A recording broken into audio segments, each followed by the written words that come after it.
And it takes like a vast conspiracy to do this to somebody. No, it doesn't. Daniel Holtzclaw, Brian Franklin, Warren Hornick, who just got out doing 30 years on the 30 on his sentence, Ray Spencer. There's officers all around this country this has happened to, you know. And actually, I was the first one in this country. But to be set up like this, if you have the common thread between almost all these officers around the country, the common thread with us is Eric. I know it's sensitive, but even Derek Chauvin. Yeah. There's our common string that we have, unfortunately, is someone within our own agency had a personal beef with us. And I tell people that aren't involved in law enforcement, and I said, man, you got somebody in there who has access to witnesses, suborn, aggravated perjury, threaten, suppress witnesses, tamper, manufacture, destroy, fabricate evidence. You got someone in the background, man. They can jam you up, dude. If they're going to do it, they're going to do it.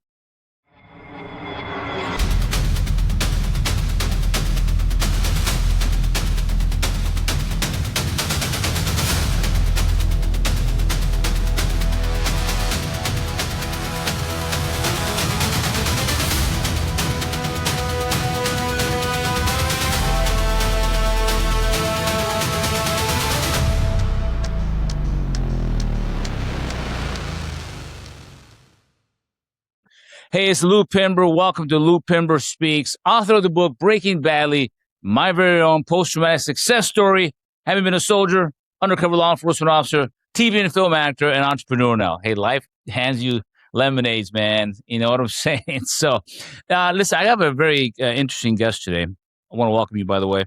Interesting guest today. And I want you to hear his story. His name is Kent McGowan, former Harris County Sheriff Deputy, and before that, Houston police officer, and before that, an Air Force veteran as well. And listen, check it out. Look up the story if you want. But I'm going to have him here today. I'm curious about what happened, how it led him to where he is today. So welcome, Kent McGowan. How are you doing today, sir? Thank you, Lou. Thanks for letting me have this opportunity to get the story out, what's actually happened. Combating all the tabloid trash, which, off the bat, our biggest mistake throughout this, legally speaking, was not combating the tabloid trash that's out there. Big mistake. During the time period, my lawyers kept saying, well, anything we do to counter it, they're going to just come up with more egregious lies. Yeah. And then, then it'd be the who's on they believe. Okay. And I want to get to all that, but I want people to know who you are, man. Like, how did we get to where we are today, right? So are you originally from Texas, or were you from originally? Yeah, born and raised in Texas. I was born in Midland, out in West Texas. My father was in the oil and gas business. When I was about 5 years old, we moved to Houston, where he founded his own oil and gas exploration companies. Okay. And grew up in a great house, good Christian family. Mom was a stay-at-home mom. My dad was oil and gas.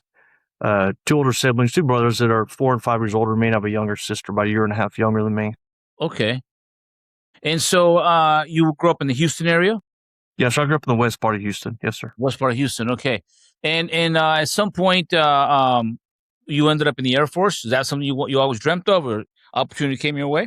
Yeah, exactly. Yeah, my dad was a veteran, cousins, uncles, granddad. Actually, grandpa was in the Army Air Corps before there even was an Air Force. Yeah. My older brother, he went right from college into law enforcement. My brother, the next older one to me, he went to the Air Force, security police. And then I graduated high school a year early and joined the Air Force when I was 17. Yeah. Got it. So your upbringing was pretty like normal stuff. Mom, dad, 2, 3 brothers, sisters, and the usual middle-class family, it sounds like? Yeah, nothing out of the ordinary. Went to church on Sunday? Every Sunday, yes, sir. Sometimes twice a week. Religiously, as they say. My parents are good Christian people. Yeah, good, man. It's good to have a good foundation like that. Yes, sir. Very important we have that. So you end up in the Air Force, and what career field were you in the Air Force? Security police. Security police. Okay, very fun. And what did you do there? Yeah, I went to basic training in Security Police Academy. Then I was stationed to the Strategic Air Command in northern Montana, nuclear weapons. Yeah. And then from active duty, I went to the Guard down there in Ellington Air Force Base down in Houston. Okay. I was assigned to the 147th Fighter Interceptor Group. And then when I promoted up to sergeant, they had no slots left. So instead of getting out, I transferred to reserves. Well, I went to instructor school. Then I trained with the Marine Corps and Air Force Police. They trained together out in West Texas, Camp Bullis and at Lackland. So I did that for my last couple of years in the reserves. Yeah. Got it. Got it. And did you enjoy the Air Force? What did you like best about it? Yeah, I loved it, man. I was 17. It was crazy. My team leader, he was I think 19, and I was Okay. 17. The two of Yeah. us were in charge of a launch control facility. 10 nuclear silos, 10 missiles on warheads on each one. I just think it was kind Wow. of crazy putting a 17 and 19-year-old in charge of securing that. But yeah, I dug it. I love to hunt and fish. I lived in Montana. That was my dream living there. Hope to go Nice. back one day. Actually, yeah. What years was it that when you were in the Air Force when you got in? I went in January of '83, January 13th of '83. Okay. So you're right at the beginning of the Cold War then. Oh, I fought in the Great War, the Cold War, yeah. Yes, the Cold War. Yes. It was And they had a crazy out there. 19-year-old and Yeah, they had a out there, 19-year-old and a 17-year-old in charge of the missiles. That's great. it was crazy, man. 12-hour shifts. And it was cold Right on on. night shift. It was cold and snowing. It was crazy because back in that day, they would get on the radio and they would say radio silence. And that was the Russians would be flying spy planes over, monitoring. Yeah. Then after they got out of the range or whatever, they'd say clear radio and you could talk on the radio again. But it's pretty cool. We had all kind of, you had to have secret codes and stuff to even get near the silos and to get into them. And, it was pretty cool. I thought it was interesting, especially you're 17. It's pretty cool. It was such an interesting time, the 80s, for those who didn't Mhm. live the Cold War, by the way. It was an interesting time for a lot of us. I was probably 13 or so at the time, and I remember all these conversations about the Cold War, and I didn't know what it meant. And I was living in Arizona, and it's hot as heck, right? And so I was like, "There's something cold about this right now." Then I realized no missiles, no shots were really fired. None of that. Everything stayed cold. But the brilliance of the leadership at the time managed to keep it that way, So you, how long were you in the Air Force? I was in the Air Force. Let me tell you about the Cold War. When you're saying about Arizona, I was Yeah, just about to say that I was in northern Montana. I yeah. experienced the Cold War, man. 40, 50 below, 60-mile-an-hour winds. I Yeah, believe it. I was active duty for 2 years, and then had what was called the Palace Chase program. When the Guard and Reserves were so low on manpower, they're paying airmen or sergeants, whatever. I think it was $1,200 to transfer full time active duty into the Guard. And Wow. then I want to be a police officer. So after 2 years active, I took that opportunity. Then I worked at Ellington about 6 or 8 months, full time active duty Guard. And then my son was born, my older son, and then I joined the Houston Police Department. So I was basically a weekend warrior for 5 or 6 more years. Got it. How many kids do you have? I have four. Yeah, 4. Wow, 4 of them. yeah. Wow, 4 kids. My oldest son passed away before I got out, and my wife and I, yeah, we had him when we were teenagers. So when I was in the Air Force, Okay, so you leave the Air Force service period time, and then you become a Houston cop. right, Houston PD. Yeah, Okay, I started and the academy on October 16th of '84. Yeah. okay, October 16, 1984. And what was that like for you? Did you enjoy it? Similar to a security police type of environment, or what was it like for you? No, not really. Carried weapons. That was about the only similarity. It was by this point when I joined the Houston Police Department, my older brother was already a police officer in another agency, another big city in Houston. He worked there for 31 years, impeccable Wow. career, and I really looked up to him. And then went to the police academy, graduated, and immediately when you get to the police academy, you go to the field training program. The academy was right a little under 6 months long, and the FTO program was like 4 or 5 months after that. And then in Houston PD, after you do your probationary year, you're eligible for one involuntary transfer in your career. So you either went to dispatch, jail, I think DWI, task force, running the tox ladder, or you picked a few of us to work special operations. I slid into special ops. That was a cool job. So I was special ops for a couple of years. Yeah, So after that explain the field program. process again. So Houston PD, when you're done with your field training or your probation, you're put in an involuntary transfer. You said. Yeah, they do it one time in your career. Once you get off your field training program, and yes, work at a jail where nobody wants to work in the jail. Jail, or you go to dispatch, which I wouldn't like that. Right. And then DWI and Toxilizer. I think there's one other one, but they picked I think 4 of us to go to special operations, and I then see. I did that. Yeah, Okay, got it. So, and what'd you do there? What field was that? special ops. Man, we did, of course, any major events, parades, concerts, politicians coming in. We did dignitary protection. If there was a SWAT call out, we'd go out and do inner outer perimeter when the SWAT guys were inside. Yeah. And we had a saturation patrol. If there was a particular division that was having a lot of problems, we'd go in there and just run in there and basically everybody but y'all went to jail. We just go in there to make our presence known. And if there was no special ops going on, we patrolled Metro downtown Houston back then. Yeah. Like a proactive patrolling type of thing. Right. Got it. And so from there, how many years were you in Houston PD? I was at Houston about 4 years. Yeah. 4 years. Okay. And then what made you want to move? Well, actually, I was going to go to college with the aspiration of being an attorney. Okay. And so I went back to finish college. And Houston did not have a what do you call it, leave of absence program. Okay. You had to resign. As you know, you're a police officer. A lot of policemen get stressed out. They're like, man, I gotta get out of here. And they want to coming back a year later. It's hard to shake the job, Mm-hmm. And so, despite all the tabloid trash, I resigned on good terms. I had chief of police accommodations, life-saving medals accommodations, numerous civilian, accommodations, civil service evaluations were, above average, to say the least. And I resigned on good terms. And then I went to just get a reserve commission at the Harris County Sheriff's Office in Houston. And oddly enough, I picked up my application on Friday, filled out the weekend, turned in on Monday. By Monday afternoon, I got called by a detective who was a background investigator. And he called me and goes, hey, you got a brother in this other agency? I said, yeah. He goes, oh, he's a good guy. He's been my sergeant. And I said, yeah. And this detective said, well, why do you want a reserve commission? I told him I was going to school, And he said, man, we need some instructors. We need some people up here to know what they're doing. And I was like, man. So I went home and told my wife, I said, hey, they were offering me this full-time position, pretty gravy job.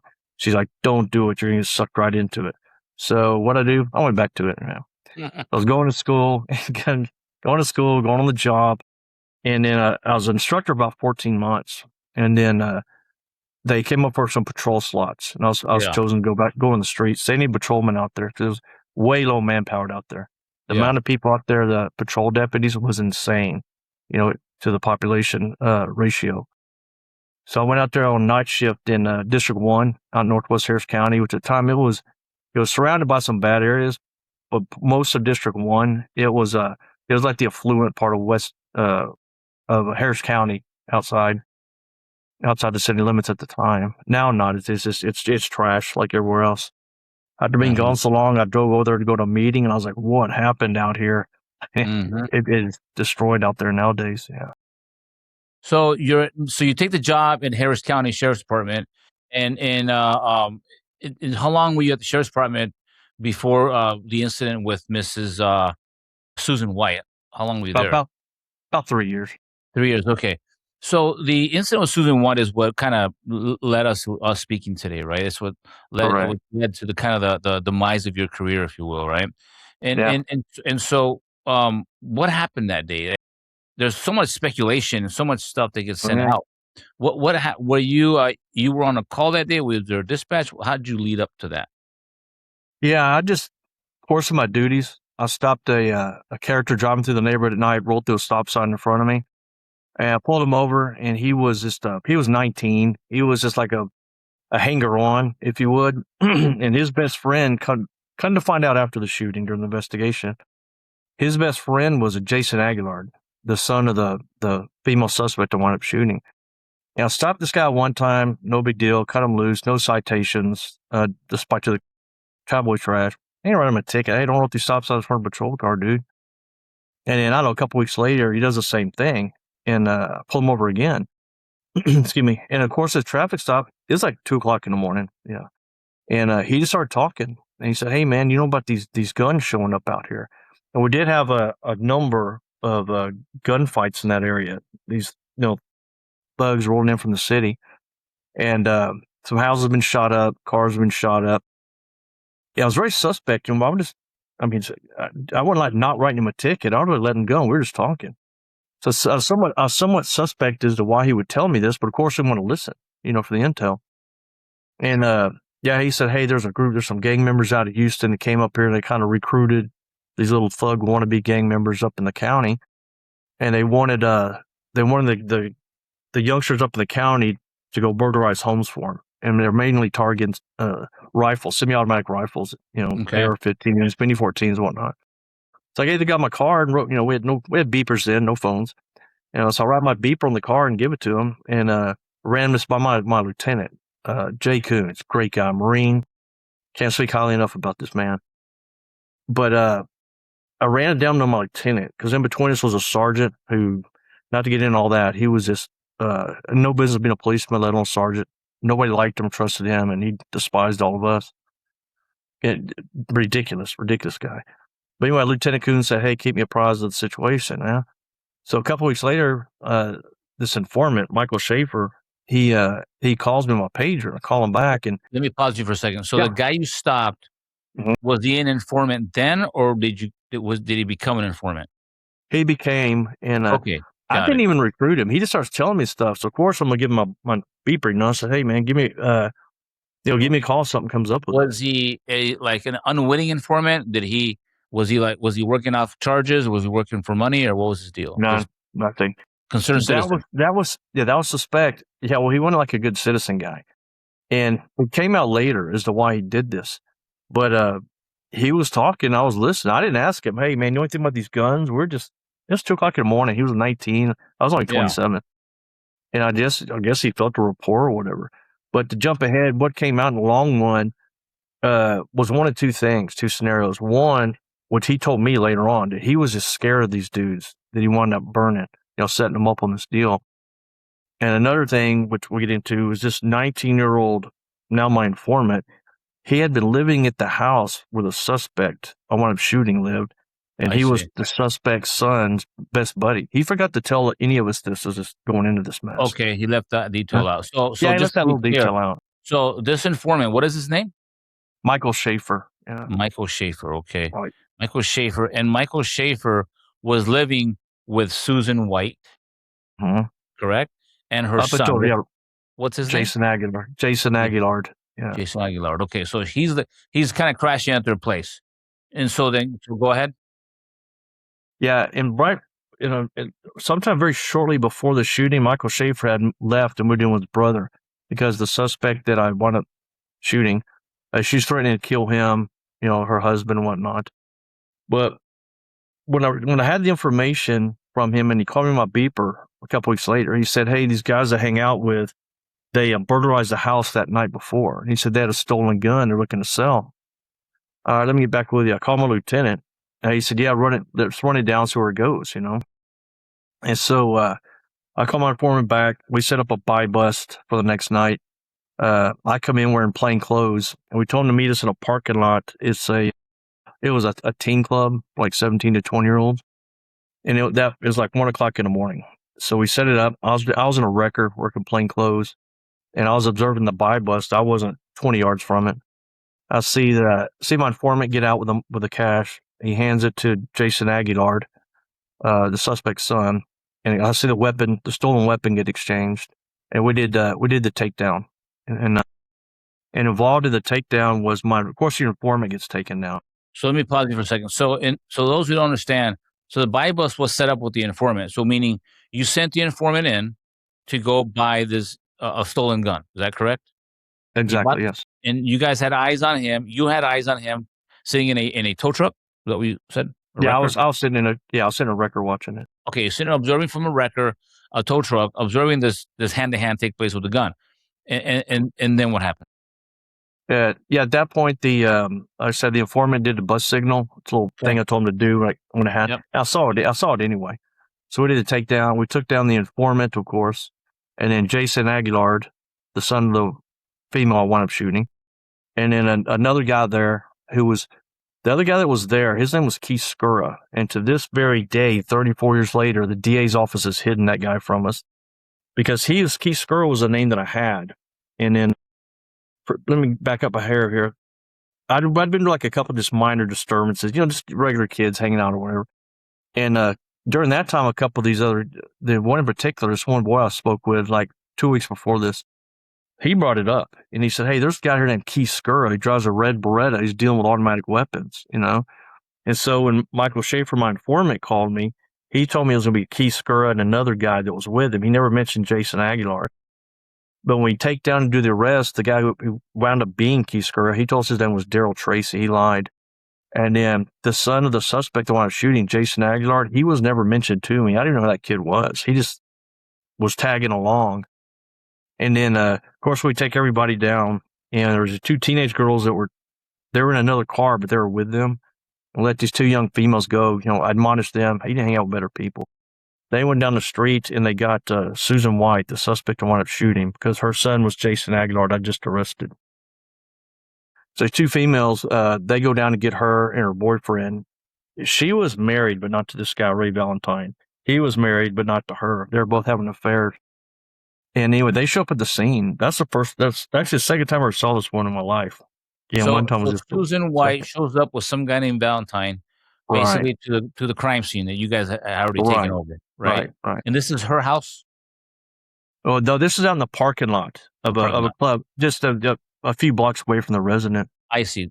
Got it. But what this is something I'm about to tell you. We did not find out until about 2 years ago. So there's some 100,000 pages literally that we recovered that have been hidden from us this time. I found in a statement from a deputy, I don't even recall, but he was sitting in a patrol car at the scene when we arrested the teenagers with the stolen gun. I remember seeing Susan White, Ray Valentine. Of course, I didn't know who they were. They pulled up in a Lincoln Town car, and this guy gets out. He was like a mafia wannabe. And I made a comment to the deputy standing next to me, Scott Genovese. I said, man, there's somebody's pissed off parents, because I could tell, man, she was completely obliterated on booze or whatever. Yeah. Well, she goes up to the first patrol car near her and starts saying, hey, this is an effing setup. My boy wouldn't be involved in this. Y'all are always harassing him. And I don't hear that part, but the deputy sitting in that car, he said, I'm not in charge of the scene. You need to talk who's in charge of it. And it was me. He said, well, Deputy McGowan. And all these years until recently, that's how she knew my name then. Yeah. And then, because I came across a statement by that deputy, wrote it 34 years ago. We just recently came across it. But I don't hear that part of the conversation. But I see her walk up to 4 different deputies. Mind you, I was 27 at the time, 5'11", 185. She went to Deputy Tommy Welch. He was probably late 60s, 6'3", 6'4", 300 pounds, calling him McGowan. I'm not McGowan. And so she goes to Chris Gush, a tall, skinny, redheaded guy, looked nothing like me, and calling him McGowan. She went to 2 other deputies. There was 4 total calling him McGowan. Well, I think it was Tommy Mitchell, this other deputy. Woody Mitchell. He pointed at me, and finally she comes over toward me. And one of my buddies was standing there, Scott Genovese. He was in uniform. She starts hollering at him, calling him. And he said, that's McGowan, because I was kneeled down at the back of the patrol car, right in the tow slip, towing her kid's car. Jason Aguilar, he's in the backseat of the car. So, mind you, this is 48 hours prior to the shooting. 48, she didn't know who the hell I was. 48, never seen me, And I remember I stood up at that time, and this is only the first time I ever spoke to this woman in my entire life. I stood up, I looked at her, I said, you need to get your ass out of here, you're going to jail for interfering. Because I knew she was intoxicated, just causing a disturbance. She was interfering with the arrest. And so her boyfriend grabs her. They get to the car, and then she bails out a few minutes later with the first cell phones that came out, the big brick ones with the black rubber antenna sticking out. She comes running up to me with that phone and hollering and saying, well, this is Captain C.J. Harper on the phone. I knew him, but he wanted my chain of command. And I knew he was married. And this is like 1:30 on a Saturday night, Sunday morning. I'm thinking, how in the hell she know Captain Harper's phone number, calling him, comfortable to call him that late at night. And I said, hey, he's on my chain of command. He knows I'm on a arrest scene. He's got my beat. You can call me tomorrow. You can get your ass out of here. And so she burned off. And make a long story short, she starts calling the substation 2, 3, 4 o'clock that same morning. I'm trying to do my paperwork. Lieutenant Coons is sitting across the desk with me. We're just, we're shooting the breeze while I'm doing paperwork. And finally, at the second call, he hangs up. I said, what was that? He says, man, that was that crazy ass woman out there. What was she saying? He said, well, she was hollering that and all these deputies were out there. This obviously did not happen. That I was talking to her, asking her if she was divorced yet. That I was asking her if, saying she had shapely legs and all this. Lieutenant and I were laughing. What? That's insane. About an hour later, she comes on substation, completely blasted out of her mind. They told her to leave. She's going to jail. We should have arrested her because none of this would have happened in hindsight.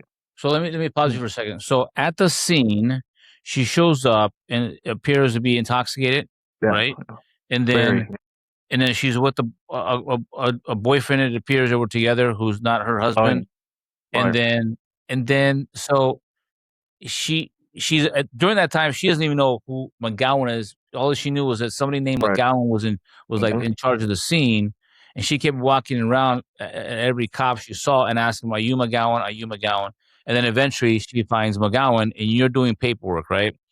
But you're in plain clothes, and then she leaves. So she picks up her cell phone and calls a captain at 1:30 in the morning. Did you Right. verify whether there was a captain on the phone or not? He was on the phone because He it was on- came out. We'll in a second, but this captain was also sleeping with this woman, and he admitted it during the federal trial. He was married. He'd been sleeping with this woman for 10 years. Yeah, that shot. Susan White. Yeah, it was crazy. Yeah, Okay. So we verify that. No, that's not rumor. That's fact. He admitted. Yeah, he admitted. Oh, everybody Okay, out there in the got it. district knew it, and he admitted it to my lieutenant. Yeah. Okay. So now she doesn't get her way. There's no need to talk to this captain. And then she starts calling the station, the substation, and then she shows up at a substation somewhere. Yeah, Oh, but she showed up about 4 a.m. Yeah. Intoxicated still. Extremely. Yes. And so other officers, deputies saw this, and did they all write this in the reports? Did they all record this information? Yeah, as far as her coming back, I didn't. I don't know, because I know that morning, Captain Harper went on the phone. He called and talked to Lieutenant Coons, asked him what was going on, And there's all these allegations that she had. Let me tell us about Harper real quick. I'd seen him around. We're by no means friends. I might have talked to him once or twice. But that Captain Harper, 3 days after the shooting, he writes a statement about. He said that Susan White had been complaining to him about a deputy harassing her. Mind you, I went out there on April 3rd of 92. And all those allegations made against me were made between January and April before I got there. A lot of months of that time, she was after I got up there, like in April, she was in a mental hospital out in East South Carolina or somewhere for a few months. But the deputy that was working before me, who was unit number 4176, he got transferred over this. I just fell right into a slot as 4176. They moved him and eventually fired him. But all those allegations against me were him. And in Captain Harper's statement written 2 or 3 days after the shooting, never mentions my name. Never. 4172 is what? 4176. That was 4 was patrol, 1 was District 1, and 70 was the area, that part of that district, and I was unit number 6 out in that area. So it's 4176. So you happen to match the same ID unit number. Yeah. And actually, when we recovered hundreds of call slips from where she had called 911, called the police, there were call slips in there. She was asking for that deputy that worked before me. I need to talk to this deputy for, he's harassing my son, write my son a ticket. None of that was me, man. And that Captain Harper, he wrote a statement like 2 or 3 days after the shooting, which is August 25th of 92. I get indicted on October 28th of 92. 2 or 3 days after I get indicted, Harper writes another statement. And the same allegations, interjected my name everywhere in there. And you remember back in the day, I don't know how old you are, back in the day we used to have those fax cover sheets. I'd send a fax to you and I'd have a cover sheet on it. Yeah, I'm old enough to remember that. which we have in these files we've recovered. We have Captain, which I've never seen any of these before. I have Captain Harper's first report. Then the second report, we interjected my name everywhere into there. And a fax cover sheet, we sent it to Homicide Lieutenant John Denholm, who's the one who set me up. And when I saw this fax cover sheet a number of months back, I teared up. I got so upset. This is a captain sending his second statement concerning the same event to the homicide lieutenant who set me up. And on the cover sheet, it said, "Hey, make sure this jibes with what you want. You need me to change anything else, let me know to get coordinated on this, whatever." Wait, hang on. Where was this sent at? Where was this message at? Okay, it's Captain Harper. He wrote a statement 2 days after the shooting. What's his name? Captain what Harper? C.J. Harper, Clyde James Harper, Harper. Never forget him. Yeah. And then after I get indicted, he writes a second statement. And in that second one is basically generally the same accusations, but put my name off. My name was never mentioned in statement 1. Statement 2 interjected my name all through it. What do you mean by interjected? Explain what do you mean by that? Well, yeah, all the allegations that were made, all the allegations that Susan White had made to Captain Harper, if any, They were between January and April 3rd of 92. That's why I went out there to relieve the other deputy who got And fired. you met her after that. I'm sorry until first part of August. Yeah. Okay. So what do you mean by he interjected? Did he go in there? Did he redact? Did he go in there and write your name? Is Exactly. that what you're saying? We're about to start posting these documents. Yes. Okay. So Yeah. so he went when he in typed and up he took a form and he added your name to it. Post it multiple being times. written, and this was a fax document. Yeah, he faxed it to him. He retyped the statement and put my name in there, Deputy McGowan, like 20 times. Anywhere he could possibly put my name in there on the second statement to jam me up. And in the fax cover sheet, when he faxed that from his office to homicide, on the fax cover sheet, to Lieutenant John Denholm, CR, he put in there in his handwriting, "Hey man, make sure this jives. Make sure that everything you need in there. Give me a change. Anything else, let me know." We It's just John recovered Denno. those. How do you spell Denno? DEN as in November, HOLM. John Denholm. Denholm. Still Yeah, alive? Is he still alive? Barely? I hope so, because we're coming after him civilly. I hope so, because we're coming after him criminally and civilly. So He took off. these were fax reports.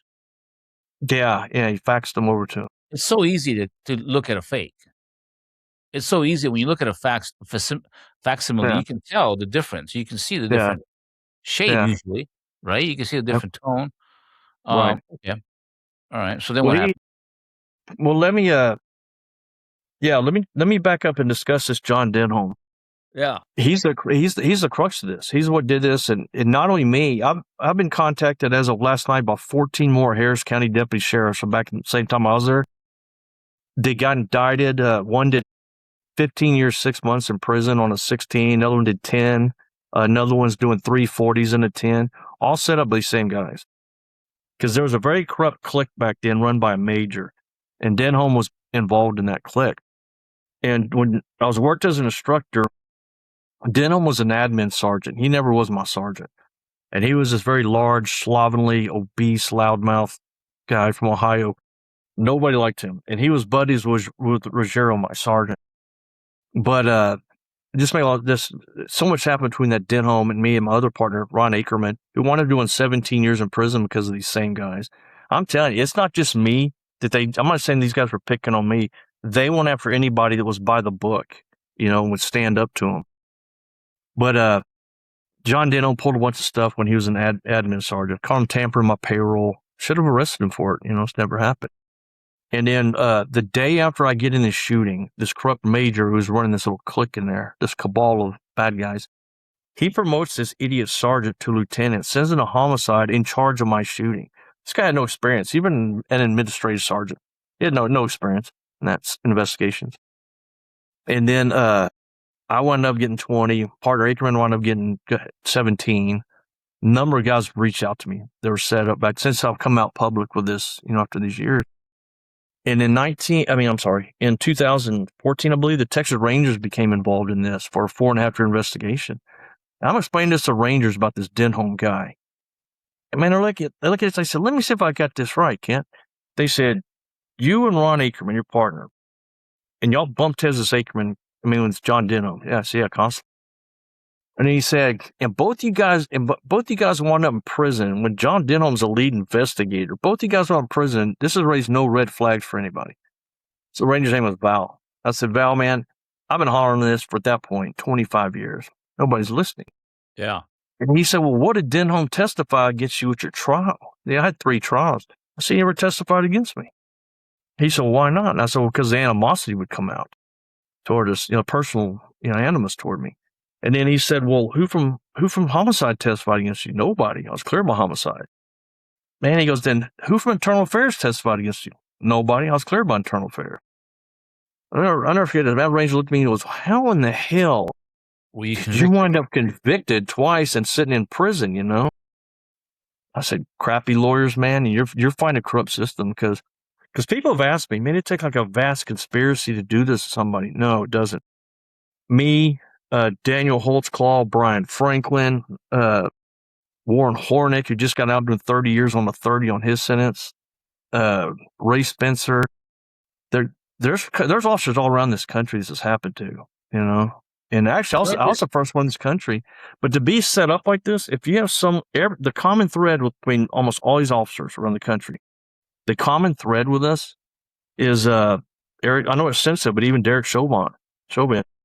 There's our common string that we have, unfortunately, is someone within our own agency had a personal beef with us. And I tell people that aren't involved in law enforcement, and I said, man, you got somebody in there who has access to witnesses, suborn, aggravated perjury, threaten, suppress witnesses, tamper, manufacture, destroy, fabricate evidence. You got someone in the background, man. They can jam you up, dude. If they're going to do it, they're going to do it. So let me go back because I know people are trying to figure out what happened, right? So we got these players here. We got Lieutenant John Denholm, Captain Clyde James Harper here out in Houston, Harris County. If anyone know where they're at, let's find out. We'll let a chat with them. Yeah, right? well, I'll tell you. I think CJ Harper died, and I had nothing to do with it. Yeah, but you weren't there. Denholm, when I got out, Denholm and my Sergeant David Ruggiero at the time, who hated coons, hated all of us, they both fled to Ohio, where they came from, and both those dudes.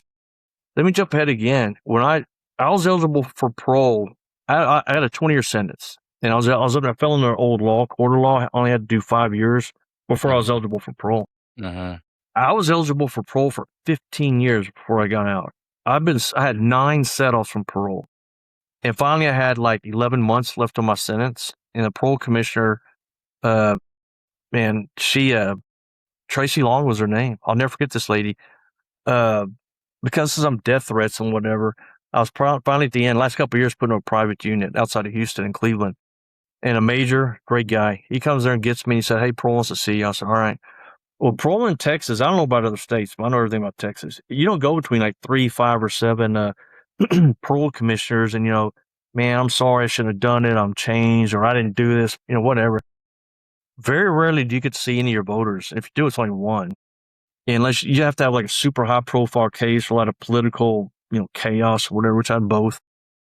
But when this parole commissioner came and saw me, man, she said, Major takes me into his office, puts me in his desk behind his laptop, and he closes the door, puts 2 guards out there, saying, don't let anybody bother him. And then she pops up on the computer screen, and she said, hey, how you doing, Kent? Instead of Mr. McGowan or whatever, right? So that got my attention. And I said, okay. I know I had a stupid look on my face. And she goes, can you hear me? I said, yes, ma'am. Can you hear me? And she goes, yeah. I said, I've never talked on a computer before, And she kind of said, well, I guess you haven't. I said, no, I haven't. And I'll never forget this. She looked at me and she said, let me tell you something, Kent. She said, I know what's happened to you in prison. And she said, I know how you wound up in prison. I cannot in good conscience let you sit here for 20 years. I'm going to give you an FI1 immediate release. And then I was really giving her my spiel. Man, I didn't do this. I was set up. When she told me that, I didn't know what to say. I tried to cry like a little girl, And I said, thank you. I mean, thank you, And she looks at me, she goes, do you know why you've been denied parole for 15 years that took you 10 times up to get out? And I said, well, I have my legitimate suspicions. I kid you not, man. She was right at me. She said, the names John Denholm and Steve Clappert ring a bell to you. Steve Clappert was Denholm's buddy. He was a D investigator. Set me up on this. They're the main 2 guys. And she told me that. And she was for 15 years, Clappert and Denholm. She said for 15 years, Clappert and Denholm been calling up here, telling parole that you had contracts out to have them killed. And then if you get out, you're going to murder them. Which would be understandable, but I wouldn't do.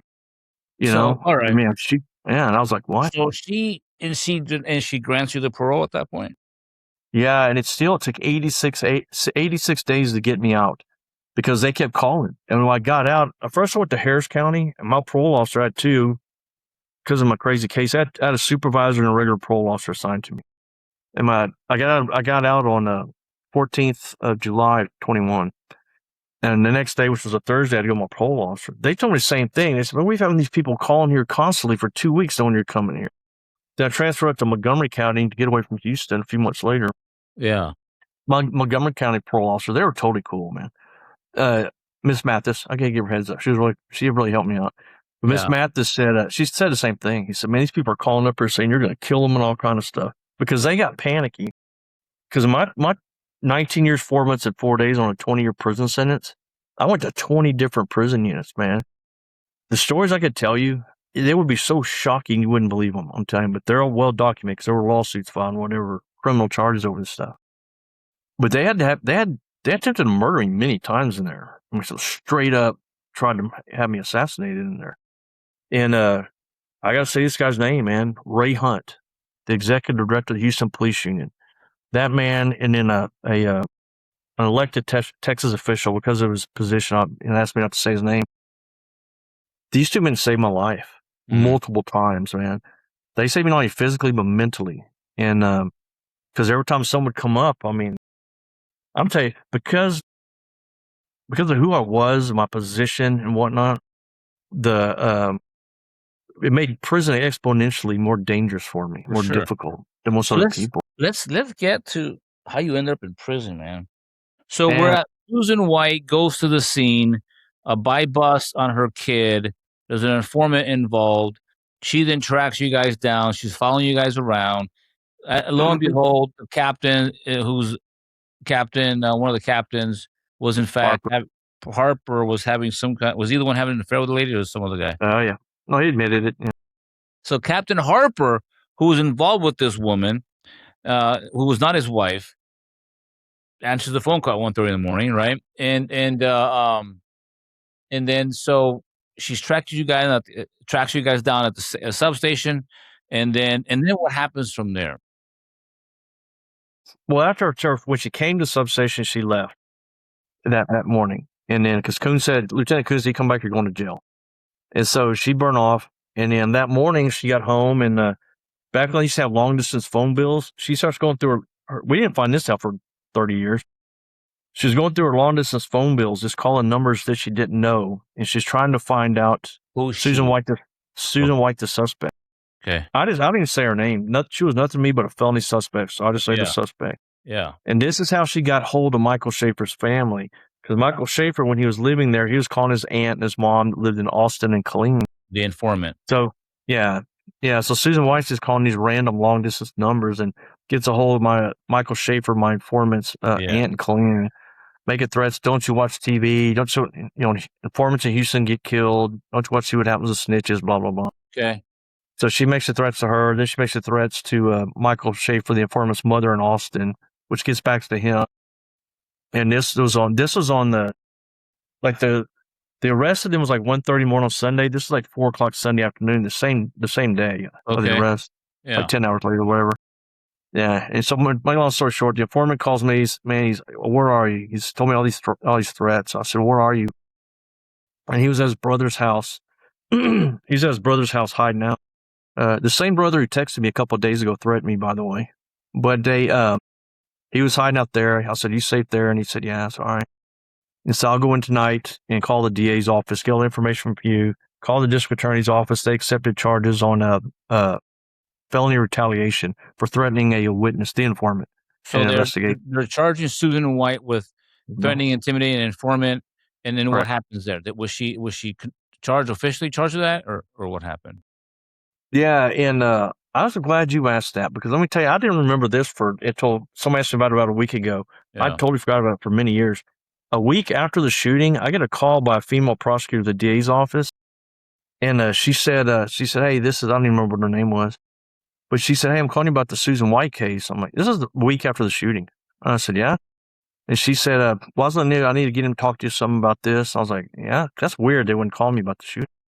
And she said, yeah, we indicted Susan White this morning in the grand jury. And I said, yeah, for what? She said, for felony retaliation, the charge you filed on her. And I said, well, are you aware Susan White's deceased? She goes, no, what happened to her? And I said, well, she tried to shoot me. I defended myself. And she goes, oh, I better not be talking to you. I said, that's a good idea. I hung up. They had indicted her after. They said I lied all this. The grand jury indicted her on the same information I had. Wow. Nonetheless. Yeah. But anyway, the grand jury indicted her on information, what she had done. Okay, that makes sense. So how did you end up at the house? What were you guys there? The first night I went and got to, talked to the DA about filing charges. So I did the report and whatnot.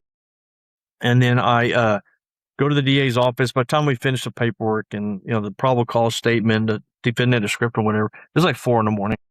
So Jim Mount, who's on these documentaries whining and crying about it, that dude lied, man, every time. But Jim Mount, it's 4 a.m, and I said, hey, you need to call a judge, because we had judges on call 24/7. He goes, I'm not waking a judge up for this. I said, hey, man, you need to. What were you serving? What kind of warrant was it? What was it for? Felony retaliation. Yeah. Okay. Yeah, for threatening the life of an informant. I see. Got it. So you guys were serving the warrant for a PC. You had a PC for arrest, and then she's eventually gets indicted. Got it. So those of you who don't know, you'll arrest someone, right? And then that's the initial part of it, right? You have the probable cause to arrest someone. In this case, it was a warrant, and then you guys go to snatch her up. Then she still has to be indicted by grand jury.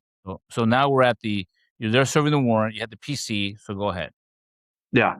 Well, I didn't get the warrant that night because the DA wouldn't wake somebody up. So this is a very valid point, or important point. I never touched the warrant. I left the warrant there. And then I called I got off at 6 a.m. So I called my day shift deputy that was relieving me at 6 a.m., Tommy Moore. I said, hey, go get this warrant and sign it. Serve it. So if I was all gung-ho about, serving this warrant and killing the suspect, I wouldn't have left it there. I'd have gone and done it myself. Yeah. But anyway, that day I get a call like 10 a.m, and there was an issue with a warrant. It had nothing to do with me. And Deputy Moore called me, said, hey, the judge won't sign the warrant because some little glitch in the warrant that the DAs did. And then he said, hang on, this prosecutor wants to talk to you. And this prosecutor gets on my ass. Hey, man, why didn't you serve this warrant last night? You should have done this, man. This is a dangerous situation. Talk to your coworker, man. So anyway, I went that evening, got the warrant, picked up the warrant, went back to the substation. I went to the substation with Sergeant Ruggiero, David Ruggiero, my sergeant. See, I get in there. Like I said, there's only very few deputies working out in that time. It was so low on manpower. I go into Ruggiero's office, and there's Todd Morong and Deputy Malloy, two guys that ran the warrant with me. To this day, these courageous dudes have stood by my side. Our stories have never wavered.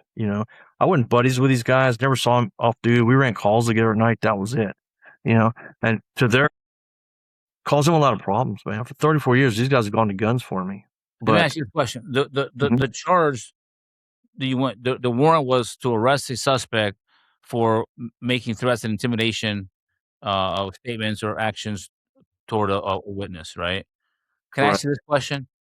Why wasn't this warrant served in the daytime, like on a traffic stop, some kind of low vis type of thing? Yeah, it could have been the next day. But the main thing on it, because even the DA said we need this warrant served, because I'm glad you asked me that question. I really am. Because she made the threats, the next day. But when my informant, Michael Schaefer, called me, he said that when we let him out the back, because, we got him out the back and let him go because we just simulated an arrest to cover him. He got burned already as an informant. They already figured it out. And when he got out, he went to the old Blockbuster video stores they used to have with his girlfriend and their baby, and guy pulls up next to him with a gun, waving a gun, calling him a snitch and all this. When he called me, he was in a panic, Then when I talked the first night to get the warrants, I called his mother in Austin, who Susan White, the suspect, made direct threats to. And I asked the mother, I said, have you had any communication with this woman? She goes, yeah, excuse my language, because she's a fucking nut. She goes, I've talked to her on the phone a few times.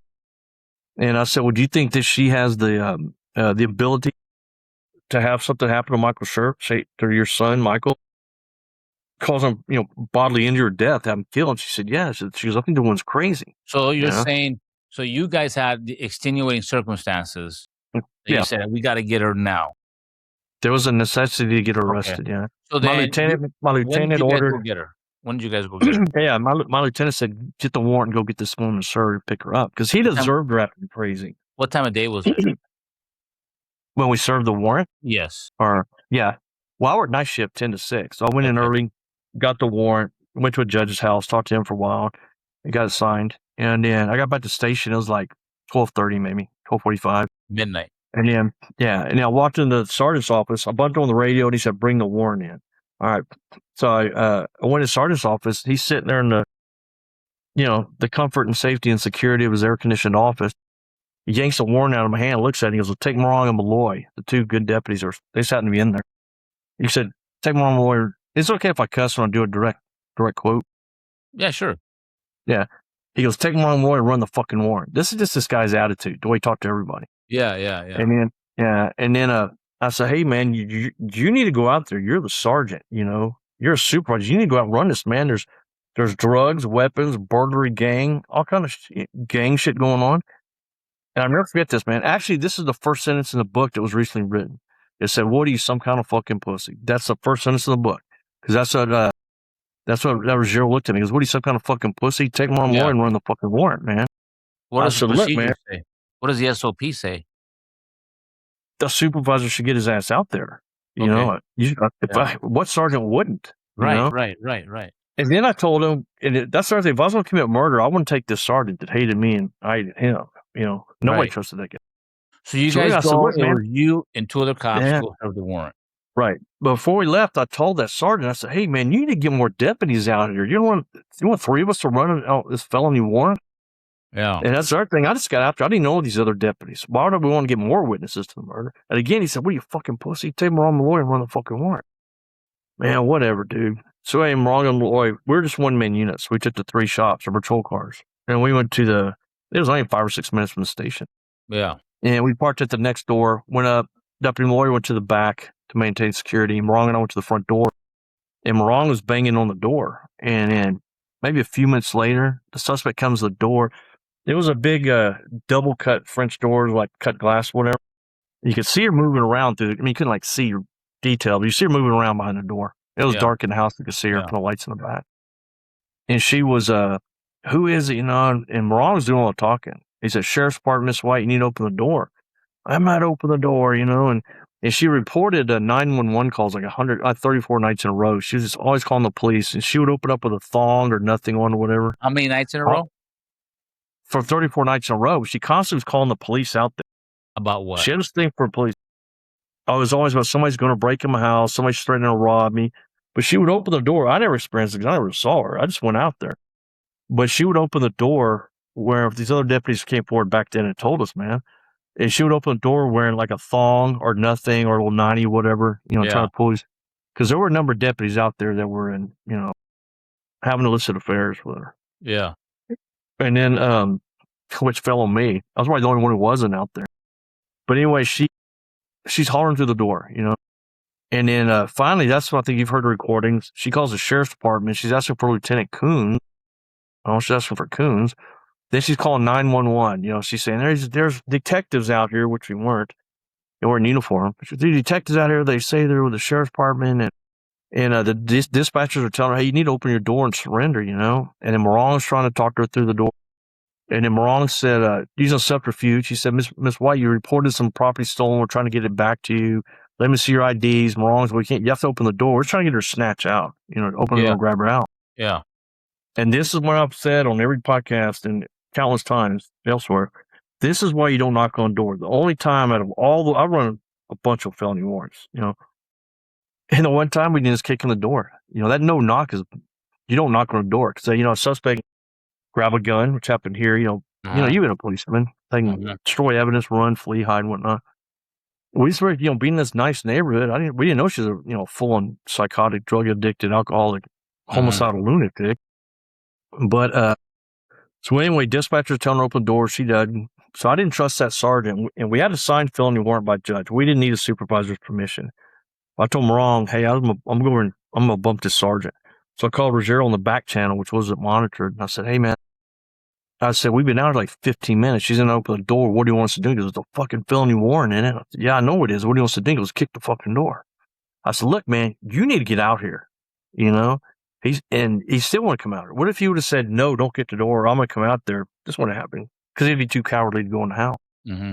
Well, do you think Ruggiero has something going on with this Miss White? I have no idea. He refused to go out there. That dude was something else, man. He was part of that little clique. He was buddies with Denholm. You know, they had this little, man, the documents we recovered recently connecting, these documents showed not only did anything stupid, let alone illegal, but who set me up, how they set me up, and their little vindictive motives.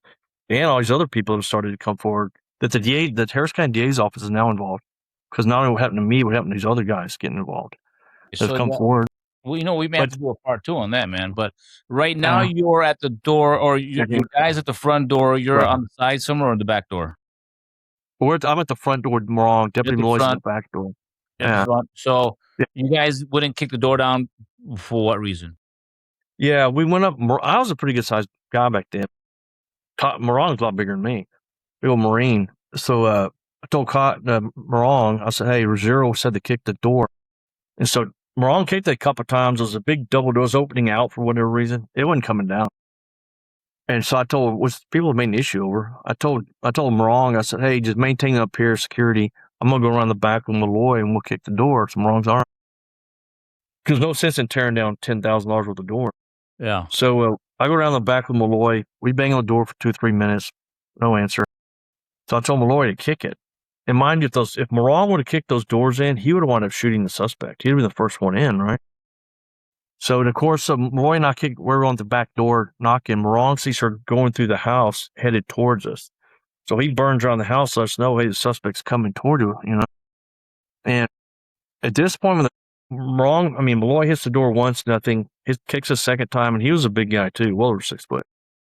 Malloy hits the second time, the door frame cracks, alarm goes off. Well, still today, if I hear like a house alarm on a TV or something, it's like a trigger, I guess you'd call it. Uh-huh. It's just like, man, I'll never forget that sound.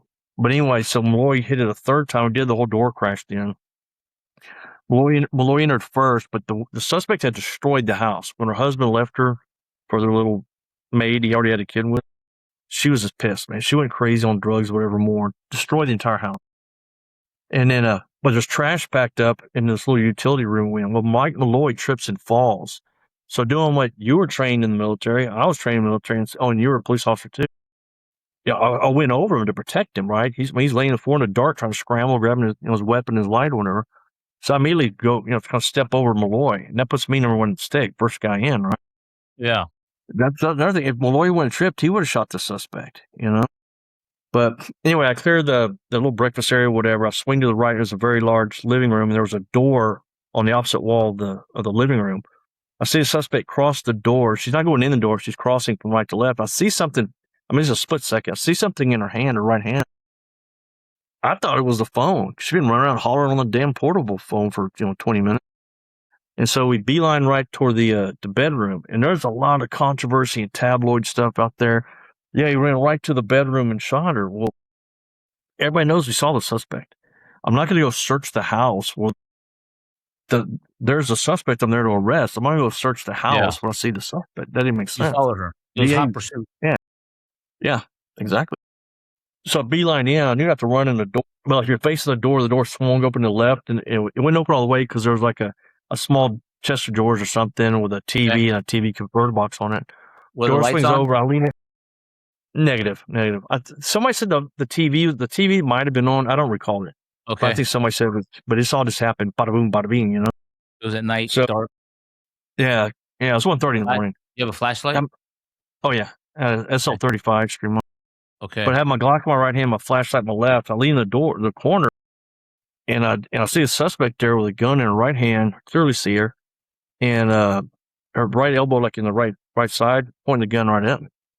Like I said, it wasn't like I was in a crack house or something. I'm in this nice home, and here's this blue-eyed, blonde-headed woman pointing a gun at me. How old was she? I was 27. She was 43. Her husband was 50. Her husband was 56. Okay. But anyway, I lean in there and I see the gun, and I tell her, I had my flashlight up high. That's point my Glock. I said, drop the gun. At this point, I know Malloy's literally physically contacted me, leaning toward, right? I don't know Morong's right on top of him, because I don't know Morong's even behind us at this point. I lean in, I said, drop the gun, hollered at her. The alarm's going off in the house, of course. And then I told her a second time, she never said a word to me. I tell her, I said, drop the gun, and she comes up like this, and her gun or the weapon in her right hand pointed directly at my face. And through ballistics, we're at least 11 feet apart at this point. And you literally do tunnel vision, and because as you well know, no way someone's gonna kill you with their hands, right? So I'm watching I'm watching the gun in her hand, and then the weapon was indexed. I remember her finger was not on the trigger when she came up with it. I told her a third time, I said, drop the gun, I'm gonna shoot you. Mhm. I said I'm that. surprised you waited that long. Yeah, actually, Morong's statement plus a recorded statement. He said, don't even mistake McGowan made that all night. He should have shot her up and leaning that door and she pointed a gun at him. He goes, I'd have shot her 3 times right there. She picked up the gun. Yeah. But it wasn't clicking. I've been in those situations a number of times, and it was just train like you fight like you train, as I say. It was just wasn't clicking. Yeah. But It was your call. I get it. Go ahead. no. But anyway, when I told her the third time, I like in slow motion, I see her put her finger on the trigger, starting to flex. So I fired a 3-round burst as I was trained to do. And the first round went through the cuff of her garment, so at least she had her right hand pointed toward me. There's a big right hand, left hand issue. But it struck center mass, and it was pretty much immediate, lethal. So that was a pertinent point. You saw it went through her right her the cuff, underneath here, right? Was there a clipped bullet wound in the armpit area, the chest area? No, that one when she was pointing the gun at me, she kind of turned a bit, and that one it just clipped the cuff of her. She's wearing like a I don't know what you call it, like a bathrobe type thing or something. So there's evidence that a round went through there somewhere. Yeah, I clipped it. Yeah, I clipped the cuff of the large garment, and it struck center mass and pretty much hit everything it possibly could. So it did hit her. It came in and it hit her. Okay, because I know one of the issues was the right hand, left hand situation. It was a big issue on there, right? Yeah. Let me interject this right. Go ahead. Right after my first trial of this, we get an anonymous videotape sent to us, my lawyers. There's a videotape of the suspect. She was eating, drinking, smoking, bowling, playing golf and tennis, all right-handed. Yeah, so that was a bunch of nonsense that they're trying to get anyway. But So you shoot her. Round, how many times you hit her? Yeah, 3. The first round struck her here, and she's at a slight angle pointing, and it spun her to her left. And bullet 2 was following bullet 1, struck at the upper arm there and came out and then into the chest, but it was non-fatal. In the third round, it clipped the cable converter box on top of the TV. It went through it actually, and everybody agreed that's when it hit struck in the face. It deformed, and she literally fell into the path of it. It hit her right across here, through the nose, through the cheek there. But when she falls, that's the first time I saw him wrong. He shot underneath me. And there was a big issue of both trials. That right when the shots were fired, I looked over at Malloy and I was saying, you heard me right? Like wink, wink, nudge, nudge. You heard me right? Tell her, yeah. I got you. That's all that happened, man. When I remember like it's how 5 minutes ago, man. When the shots were fired, I remember my slide being back and 2 spent casings in the air and the muzzle blast and the suspect moving out of focus in front of me like a Polaroid. And then when I fired the shots, she goes down on the bed. And I looked at Malloy because I didn't know Morong was there at that point. I looked at Malloy and said, man, you fucking I told her, man. Yeah. It wasn't like, hey, wink, wink, nudge. You got me right. We got this right. Who made it a wink, wink, wink, nudge situation? The DA's office. Based on what? Based on what information? I mean, it is normal. It's normal. It's a normal conversation. Like, my God, I told her not to put I told her to put the gun. I told her. It's normal. That shows you have empathy. You know what I'm saying? It shows that you're not you're not there to, man, I got her, high five. So exactly, like to try to make. Tell me, if you have 2 officers who witnessed this, 2 other cops who witnessed this, 2 other cops who saw her engage you guys with a weapon, and I think one, aside from you, another cop shot as well. No, just me. I fired all 3 rounds. So you fired, and they saw it. They corroborate what you said. What is the issue? Why did they charge you with murder? Well, great question. But let me clarify that. They couldn't see her when she's pointing at the gun. But when Morong, I didn't know which Morong was there until after the shots. I'm hollering at Malloy, told her, man. And Morong went and jumped on top of her because she landed face down with her right knee over her left knee and the gun under her right hand under her right knee. Okay. So you hit the house. She doesn't want to open the door. You have a warrant. You guys go in. First cop falls over. You go over him. You see her, hot pursuit. You see she has something in her hand. You thought it was a phone at first, and then you track her into the room because it's a warrant for the body, right? So you go get her. You track her into the room. You see her. You go into the room. You clear it, and you see a gun. And then you give her verbal commands. She refuses. You shoot her. One of the rounds, there's evidence that it went through the right arm garment area, right? And so then 2 of the rounds went because she was still armed. And we shoot to stop the threat. And she goes down. The other officer leaves on top of her to keep her from reaching the gun anymore. And which also shows that you guys had empathy, you know what I mean? For her, because it isn't like you guys kept shooting. And so you didn't kick her, you didn't kick her arm, you didn't kick the gun out of her. You laid on top of her to keep her from getting the weapon. That's interesting, right? And I immediately, when Morong and I both see the weapon, I reached over my pinky and pitched it in. First thing I did was backed up. First thing I did was grab the radio. I said, 41, never forget this either. I grabbed the radio and I said, 4176, shots fired, suspects down, all deputies okay. Role EMS supervisor, Ruggiero. Said role supervisor in the package, being internal affairs, homicide, union lawyer, whatever. First thing he did is call for an ambulance for her, Yeah. So tell me why did they charge you with this? What was Man. the charge? Because of Denholm and Clappert, the D investigator. And Clappert, the prosecutor, each prosecutor has a D investigator assigned to him, and the prosecutor was Ed Porter and Don Smith. And these guys were in charge. Then it was called the Public Integrity Unit. They investigate corrupt government officials, police shootings, and they were known for gunning for police. They got there, they're doing everything they could to jam you up. That was what they're doing. It's also fell in the political, because this happened right at election time, coming up shortly. And Johnny Clevenhagen was my sheriff. He was the sheriff, and Johnny Holmes was the DA. Man, they were fighting, very corrupt down here. A lot of political stuff. That was thrown in the mix, that political mix. They're trying to get other people being elected, the sheriff and the DA. They were trying to keep track. They're always charging each other being corrupt, I just got thrown in the mix, man. It was just a hurricane of nonsense. But to answer your question direct, they said I lied to get the warrant. Therefore, the warrant was not valid. Therefore, didn't have a right to force the door. It didn't have a right to self-defense, defense of a third party. Who called in the warrant? That's not even the law. Every law state, I know Texas and federal law, it's against the law to resist arrest, even if the arrest was unlawful. So I didn't do what they were saying. I didn't lie to warrant. It's come out since. I did not lie to warrant. Witness to conform. Even if I did, which I did not, it's still a lawful shoot. Matter of fact, I didn't go to prison for almost 10 years after the shooting. 2 years after I was locked up, which I have this on my poster on my Facebook page, Ed Porter, the prosecutor who went after me, it was a very controversial shooting in Houston. And these officers went to an apartment with no warrant, nothing, killed a guy. The same prosecutor sent me to prison for 20 years, makes a comment 2 years after I'm in prison. He said, even though if a police officer is in the house unlawful, they have a right to defend themselves. And I argue with my lawyers, it wasn't just defending myself. I was defending a third party, Wrong and Malloy, my brother deputies, right. And another thing that I went around with my lawyers, man, suicide by cop, dude. After I arrested her son, the suspect, she told her best friend, who was so crazy they never brought this woman to the grand jury or anything. She told her that she was going to kill herself. Then she wrote a will in the 40 hours between I arrested her son, Jason Aguilar, and the shooting. And then the weapon she had, it was loaded, but there was not a round in the chamber, And clearly, she knew her there. She's gonna shoot it out with 3 heavily armed, big old deputies, Well, back then, suicide by cop was just coming around. Let me pause you for a second.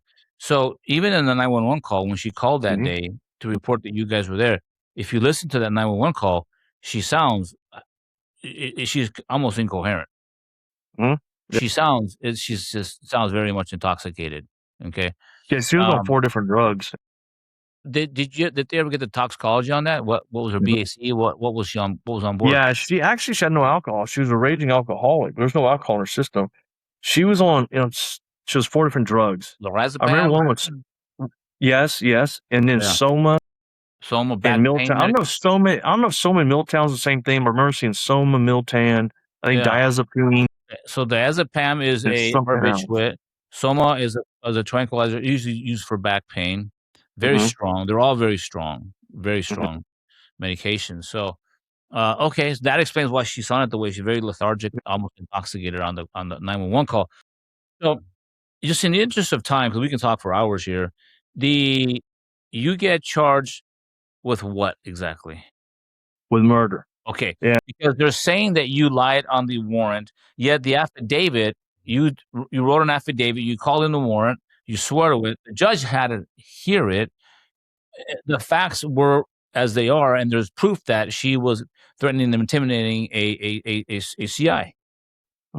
So where would the lie be?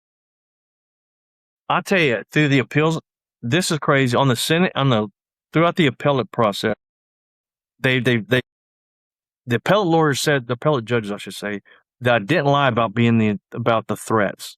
I'm like, what? Aren't I in prison for 20 years? One sentence. The suspects, Michael Schaefer, my informant's mother, who lived in Austin, Jeannie Jake, she told a grand jury and I guess all 3 trials, the federal trial, which we won, that she did not know her son was the informant. Hang on a second. So She did not know that her son was the informant. So they looked at, well, she didn't know her son was the informant, then she couldn't have been told that he was being threatened. I told the woman, it's being a dad, if a policeman calls you and said, hey, I get your son's here, he's getting some, you're receiving death threats about your son. First thing you're going to say is, what the hell's my son got himself into? Which the mother asked me. But whether she knew he was in prison for 20 years. Whether she knew he was an informant, and that's not even the point. Is her son's being threatened? And they have, and they testified all at the beginning. Okay, so if there's no lie in the affidavit, there's no lie, then what evidence that they have to say you committed murder? Zero. So you're saying the shooting, there was a shooting panel, did they clear you? Yeah, they don't have those in Texas. They have. Did internal affairs clear you? Yes. Yeah, there was no policy. You were cleared 3 different ways. Is that correct? Yeah. And I didn't even, because ID, if there would have been some questions internally, like through internal affairs, I'd been placed on, what do you call it, inactive duty or whatever.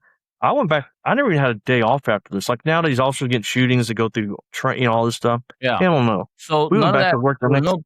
You weren't found responsible on department level or anything like that. So how did they come up? What was the probable cause to charge you with murder? Yeah, they said a lie to get the warrant, and therefore feloniously entered the house. That was their theory. You lied to who? To a judge or to? To the DA. Yeah, they said that I lied to the DA when I went to get the warrant. And what was the lie? That the threats were never made, because Michael Schaefer, my informant, her mother in Austin, for whatever she was paid on for what, she would never say that. I heard the threats, but I didn't take them seriously. Okay. But the aunt, Michael Schaefer's aunt, which is Michael Schaefer's mother's sister, lived in Killeen. They hid her from us for 15 years until my appellate attorneys found her 15 years later. If she had gone to grand jury, she would have said, "Yeah, I heard the threats." What did the informant say? What did Schaefer say? It depends who he's asking. When whoever's asking Schaefer questions, he answers to whatever you want to hear. Did he report threats? Yeah, he called me. He's the one who called me. That's the Sunday morning when the arrest was made, 1:30 in the morning for the gun deal. He's calling me at 4:00 in the afternoon, saying, "Hey, Susan White, they don't inform him. He's calling my mom." Excuse me. She says Susan White's calling my mom, threatening to have me killed. She talked to my aunt, threatening to have me killed. Yeah, my job was to take care of him. He was my informant. I didn't particularly care for the guy back then. Let me ask you this, did the informant want to file charges? When his mother even gave a statement that when I told her that I was going to go arrest Susan White, that she was relieved. She was to the point that she even told Michael Schaefer that he needed to go out of town and stay with his dad. And then, when I told Michael Schaefer I'm going to go arrest Susan White, he said, good. He was scared to death of her. That's why he called. For people they can understand, if there's no victim, there's no crime. Correct. Yeah. Was Schaefer a victim here? Did he say, hey, I am being threatened with this X, Y, and Z? I need to file a report? Exactly. That's why he called me that Sunday afternoon. And you documented that. Oh, yeah. Yeah. Several reports. I'm just so puzzled as to as am I. How is it that these guys were able to set you up to get charged with murder when murder implies intent, and murder implies a guilty mind, it implies an action, and that's so strange. If like you see on movies, if I was going to go murder, I would have pulled her over on a traffic stop and thrown a gun in and shot her. So many different ways. If you were a bad cop, there would be so many different ways. Yeah. So many different ways. And this whole thing, like, what if Gerald would have gone out there with us that night? Both times asking him, what if she just opened the door? I don't think. What if Wrong would have kicked in the door? What if Malloy would have kicked in? What if we'd gone in there and she didn't have a gun? Then what am I going to do? Let me just be suspicious here. Maybe Ruggiero didn't want to go to the door because he's been there before. and he didn't want her to say Imagine he something. did, man. He was You know what I buddies. mean? He and Buddy, he's buddies with that Denholm dude, man. They're So both from Ohio. listen, so you get charged. What is your defense? What is your lawyer's defense? I know your defense is you didn't do it, but what is your lawyer's? Oh yeah, here we go. Went to trial. My first trial in '94. I got found guilty. But back then, if you got 15 years, which I got, if you get a 15-year central list, you could stay out on an appellate bond. I had great lawyers, my union lawyers, but they told me, they said, all we're worrying about is that 3 to 6 seconds. When you leaned in that door, she had the gun. That's all that happened. That's all we're going. Well, then we didn't know all this tabloid trash and what it was going. We didn't know that it was going to jump it. We were totally blindsided by it. So I get convicted, stayed out on bond, never stepped foot in jail. I was out on bond 9.5 years. We won 4 out of 4 appeals. And then after that, I had a very wealthy uncle. He called me to his house. He said, look, man, this is destroying the entire family. He said, I'm going to write the check. Go talk to the top 5 lawyers in the state, narrow it down to 3. I'll go meet with them. So biggest mistake of my life, man. Biggest mistake. I hired Dan Cogdell, lawyer in Houston. And then when I hired Dan in March, March of 2001. So I had him for 11 months. What was his defense? He did nothing. In 11 months, this lawyer talked to one witness. The day before my trial, he met with Michael Schaefer, my informant, at a public restaurant on 1960 in North Harris County for less than an hour the Sunday night before my trial started Monday. What a bum. And when I hired him, we paid him $300,000 up cash up front. Did nothing. He did nothing. He was friends with Johnny Carrabba's Restaurants, and Lyle Lovett, the country singer actor guy. We'd go to their office. They'd smoke. Maybe go to that restaurant. They had reserved tables all the time. He would smoke cigars and drink scotch, whatnot. And then maybe a month or so into this, we go, because we're supposed to have McGowan time every Monday, Wednesday, and Friday, 3 to 5. Never. 11 months did we do that. Okay. So obviously he doesn't defend you very well. What is the evidence that the state had against you? Was there a jury? Yeah, there was a jury. What was the evidence that the jury saw that they said he did it and he's guilty? What was the evidence? Yeah, that's a good question. Because let me tell you real quick. Here was our strategy legally. About a month or so after I hired Cogdell, we're sitting out. They were smoking cigars and drinking. And he said, "Hey man, look, when we go pick a juror, the voir dire," he said, "Don't stare at them, don't smile, but kind of look at all the good-looking women in there. I'll get them on the jury." I'm thinking he's kidding me, right? And I'm like, "What?" He goes, "Yeah." He goes, "I do this all the time, man. We'll get them on the jury." He goes, "I always have these jurors will call me during a trial, we go out with them or whatever for a vote." I'm like, "That's your legal strategy?" Man, the stories I could tell you about that dude, but to get to the point of the trial, 11 days prior to trial, I get a call by Jeff Becker, Dan Cogdell, my attorney's investigator. He said, "Hey, I need you to meet me down at the Cadillac bar." You probably know where that is. And it's like a little yuppie restaurant thing. So we went in there and had a couple of cheeseburgers and whatnot. And Jeff looks at me and goes, "You're fucked. You're going to prison." I said, "Man, what is Cogdell doing?" He said, "He's done nothing." This is 11 days prior to trial. And Jeff told me, Becker, the investigator, said that Dan owed him $136,000 in investigative fee. That the office that Dan told me that was his building. He says Dan's using that office, borrowing it from someone. All right. Phones are getting cut off. The secretaries are quitting. I get it. I get that. But what was the case that the prosecution brought? Yeah. Did they bring witnesses? Did any of these lieutenants and sergeants testify against you? Did the guys that were there testify, or what happened? Yeah, during trial, of course, Cogdell told me to don't talk to any witnesses. I said, "All right." Yeah. It's like a week into the trial, week into it. Wrong and Loy get off the elevator. They're wearing their uniforms. They're before they retired. Your partners. partner. I went up and shook their hands. I hadn't talked to them in 10 years nearly. I said, "Hey man, I appreciate y'all gunning for me. Going, helping me out." Yeah. And Cogdell walks up, the lawyer, and I just told the lawyer I'm wrong. I said, "Hey, y'all ready to go?" And they said, "We don't know." I said, "What do you mean? We didn't even talk to your lawyer." I said, "You didn't even talk to the 2 guys who were standing there and saw this?" He said, "No, man." But that's after I found out that he talked to no witnesses about the drugs. And what was the evidence that the state brought against you? Character assassination. All they had to do character assassination. there was no ballistics, forensics. I did anything wrong. The weapon. Okay, I'm with glad you covered said that. blonde. So there was nothing to prove that you went in there with the intention to kill somebody. Yeah. Nothing to prove that you went in there with the intention to effect an arrest and you accidentally killed somebody, because there was a gun found there. You can't even prove that it was even by accident, right? There's nothing to prove that you had conspired to kill somebody because there's no one else to conspire with.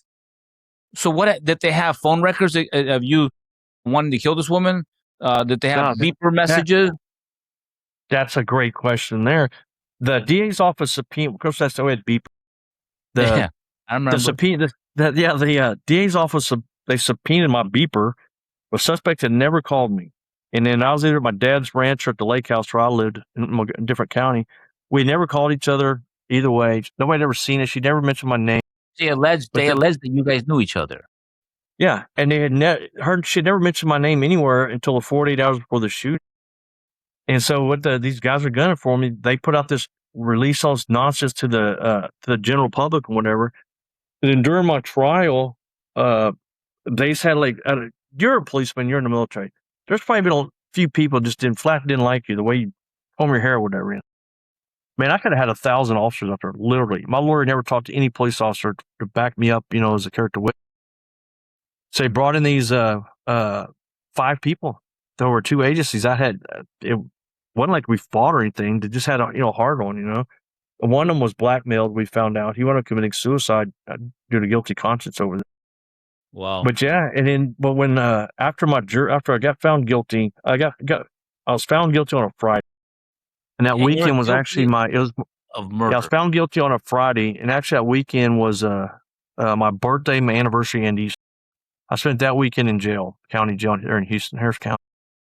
Went back Monday for the punishment phase because in Texas you have a guilt and innocence phase, and if you're found guilty, they have like a mini trial. It's a punishment phase.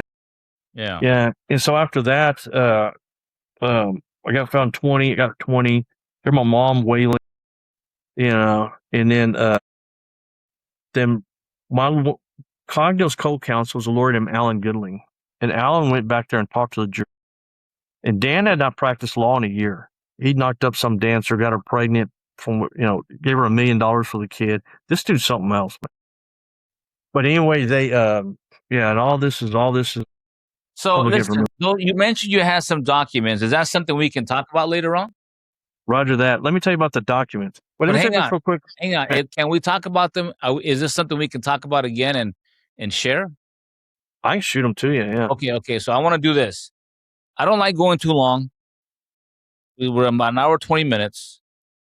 And I think this deserves a part 2. Okay? Because it fires me up, man, that to hear what happened to you, man. Okay? It fires me up, and the evidence, I'm trying to figure out what evidence they had to convict you of murder. And you had to do 20 years for that, 19 years or something like that. And you had a crappy lawyer. So many things that could have been done to prevent this from happening to you. And certainly your trip in prison must not have been a very good one either. And now your trip getting out and what you want to do next. So we're going to have a part 2, man. Can we do that? Sure. Let's have a part 2. Let's set that up. Let's have a conversation. In the meantime, I want you guys to check out Kent McGowan. I want you guys to follow him, support him, and stay close to those that you love, and support the good men and women that wear the badge. Because sometimes there's a few out that are not. Let me mention. I have to mention the book. Real quick. Please. It's written by Jerry Langton, Reasonable Doubt. Okay. Yeah, by Jerry Langton. But Reasonable Doubts. Got it. Yeah, Reasonable Doubts says how rumor and innuendo convicted Deputy Kent McGowan of murder. It's on Barnes & Noble and Amazon and other places. Okay, I'm gonna have to get that, man. I'm gonna have to get that. And so if you like today's show, subscribe, like, share with somebody. We're gonna have part 2. I know you want to know more details because I want to know more details, but I don't want to hold you too long. I appreciate you all. My name is Lou Pimber, author of the book Breaking Badly, my very own post-traumatic success story. You heard a man with a story here. If you know anyone else with a story, shoot them my way, loupimber@gmail. I love to talk to them. Whether it's good, bad, indifferent, whether they're famous or infamous, I want to hear the story. Okay, so today you met Kent McGowan, deputy out here in Harris County, Texas. We're gonna hear the rest of the story here very, very soon, and so we'll know more, man. Kent, will you come back, talk to me again? Absolutely. Obviously, I have a lot to say. Yes, sir. All right, man. I can't wait to hear the rest of this. Talk to you all very soon. Take care and be well and stay smart. Okay. Talk to you all very soon. Bye.